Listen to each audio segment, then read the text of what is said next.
Hi everyone, welcome back. In today's lesson, we're going to turn our attention to the monarchs of Central Europe. So we're talking about like modern day Austria, Hungary, Germany, Poland.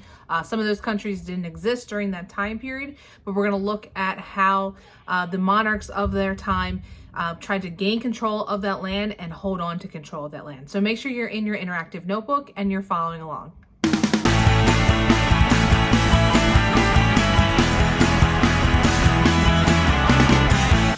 All right, let's go ahead and get started then. So we're on page 4 of your interactive notebook. And again, we're talking about the absolute monarchs in Central Europe. Let's start off with our essential question. So after a period of turmoil, how did the absolute monarchs rule in Austria and Prussia? And you're probably thinking to yourself, where's Prussia? It's a country that no longer exists, so we'll talk about it here today. Let's start off with the 30 Years' War. 30 Years' War. Spoiler alert, a lot of the wars during this time period, they did not have very clever titles. They literally took place over the course of 30 years. And we're also going to have the 7 Years' War. But anyway, so there's a lot of tension during this time period between the Lutherans and the Catholics all throughout Central Europe. The Lutherans were, we didn't quite talk about it a lot when we looked at the Protestant Reformation, but they were sort of a branch off of the Protestants in this area. So again, here again, we're seeing conflict between the Protestants and the Catholics.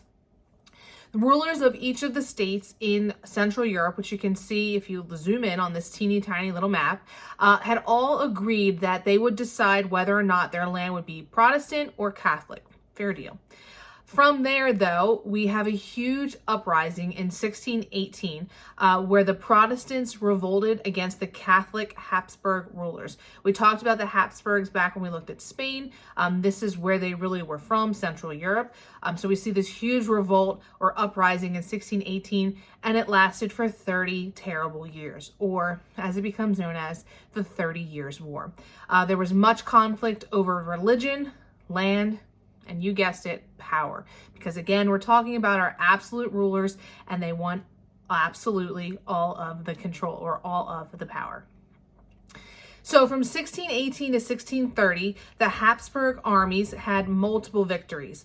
Many of the troops went through what was then Germany. They plundered the German villages.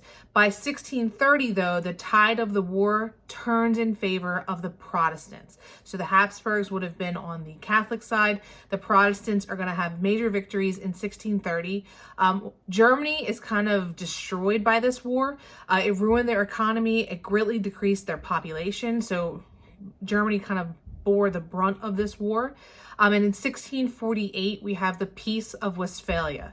This is the treaty that officially ends the 30-Year War. And as you can see, it started in 1618, ends in 1648. So it is truly 30-Year War. So it does weaken the control of the Habsburgs, and it also strengthens France. So we didn't touch on this in our French video, but this is all kind of happening at the same time. Not too long, or I think Louis XIV was in control this time. I should know this. My brain hurts. But anyway, the French monarchy was in control at the time. So it also, very interestingly, introduces the idea of negotiating peace terms. We hadn't seen this before in history. So that comes out of the Peace Treaty of Westphalia. And it also reorganizes Europe into a group of independent nations. So prior to this, we had kind of those roaming, nomadic Germanic tribes. We had kind of sort of the Holy Roman Empire, but out of this, we get those clearly defined nations, and Europe starts to shape up to look like what we know as Europe today. So some of the nations that are formed, the economy in Central Europe, it was kind of, I don't want to say backwards, but it was outdated. That's the word I want to use. It was outdated for its time because it still was based on the serf class that we talked about, not like surfing like Hang 10, but serfs, S-E-R-F, remember that they were like indentured servants, or, they worked the land, but they didn't own the land. From our medieval times. So they're kind of still stuck in medieval times here in Central Europe, and they're still heavily relying on agriculture. Land owning nobles in Central Europe are going to block the growth of kings' powers. They don't really want these monarchs, these absolute monarchs, to come in. And we also see that the Holy Roman Empire and the Ottoman empires are slowly starting to weaken as well. The Habsburgs in Austria start to take more lands during this time period, and they really rule a very large empire.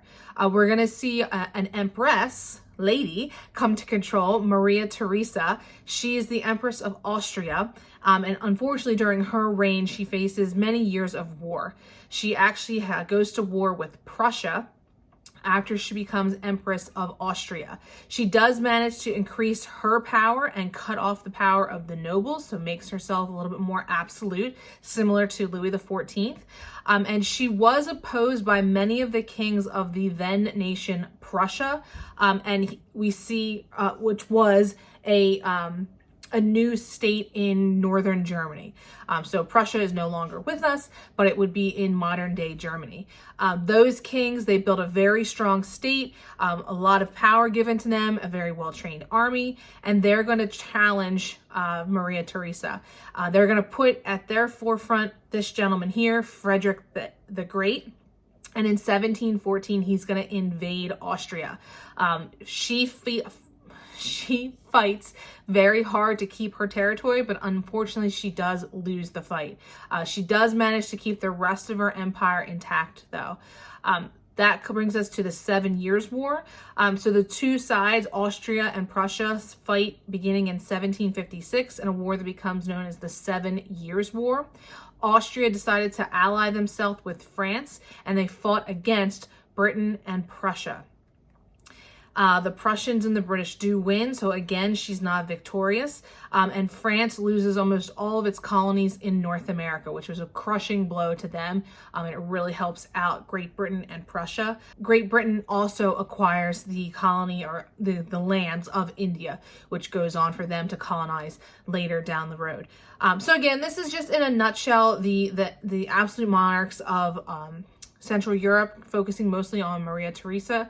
There's a lot of stuff that takes place. We're skimming the surface in this unit on all of these monarchs just to kind of give you a taste of them. In our next episode, we're going to talk about Russia. So make sure you tune in for that and make sure all this information is in your interactive notebook. See you then.